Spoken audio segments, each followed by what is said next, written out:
Melinda Schwakhofer, and we're looking at this beautiful bed and quilt that she made, both the frame and the quilts and the whole shebang. Yep. And we'd like to hear you talk about what exactly did you do here, your process and your materials? Yeah, okay, well, I made the bed, the headboard and footboard when I was living in Scotland. I was in furniture school in 1998-99. I wanted to make a bed that was like going to sleep in the forest. So at that time I made the headboard, footboard, and this side of the quilt, and I just had sort of a Procyon dyed duvet cover at the time. And the last time I showed the bed was in 99 at my graduation ceremony. And this year I decided to show it at the there's a big arts festival in the town that I live in on Dartmoor in March. So I made the quilt for it, which you see, which is called the River of Dreams. And I also made the valance, which is beneath the mattress, and at some point we can lift the mattress up so you can have a look at that. Definitely. Yeah, and the whole bed sort of tells the story of love imagined, love found, and then eternal love. So it's sort of a love story. It sounds very metaphysical. Very, yeah, yeah. Good. Yeah. Good. Well, tell us about the quilt topping. Okay, so I call this a non-traditional patchwork because it's got this sort of diamond shapes, which are a traditional diamond pattern, but I've got the river running through it. And in my personal life, the river is very important to me.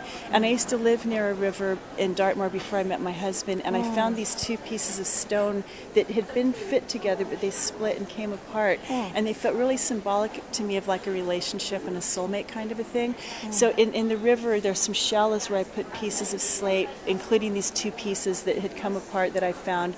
And I put some pieces of blue willow pottery that I scanned and printed onto fabric, and that sort of connects to my mother who died when I was 16. And again, it's the whole river motif.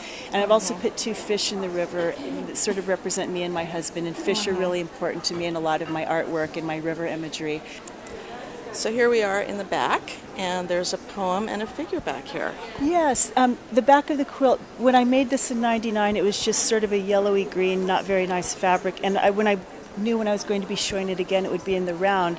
So I wanted I painted the back with fabric paints. The fireflies sort of came in while I was doing it, and the new moon was in the sky while I was painting, and I thought that should be on the back of this quilt. And then I just wrote this poem that I put on the back. And it just tells about crossing the threshold of the forest of dreams and dreaming, and then your dream becoming reality. So it's just sort of kind of echoes what's going on in the whole bed, really. Beautiful. Yeah. Well, let's have a look at the hidden valance. Okay, great. Yeah. Well, this represents the eternal aspect of love, where the quilt here was love imagined and the quilt on top of the bed was love found. This is love eternal. And these images are a brass monument from a church in Cambridgeshire in England. And this is Sir Richard de Creek and his lady Elaine de Creek. And this is from 1325, and in those days when people of nobility or very high up were dead and buried, there were these brass memorials put in churches. And this is a brass rubbing, which I found online, and I just sort of felt like they represented the eternal aspect of love, because I feel like the bed sort of has a fairy tale medieval characteristic to it. And then my husband Steve, he's also a poet, and he wrote the words to this poem that I inscribed around the valance. So his words are about the eternal aspect of love, and it's just a really beautiful poem that he put together, because I sort of asked him to write a poem for this, so this is what he came up with. So have you slept in the bed? I have, yeah.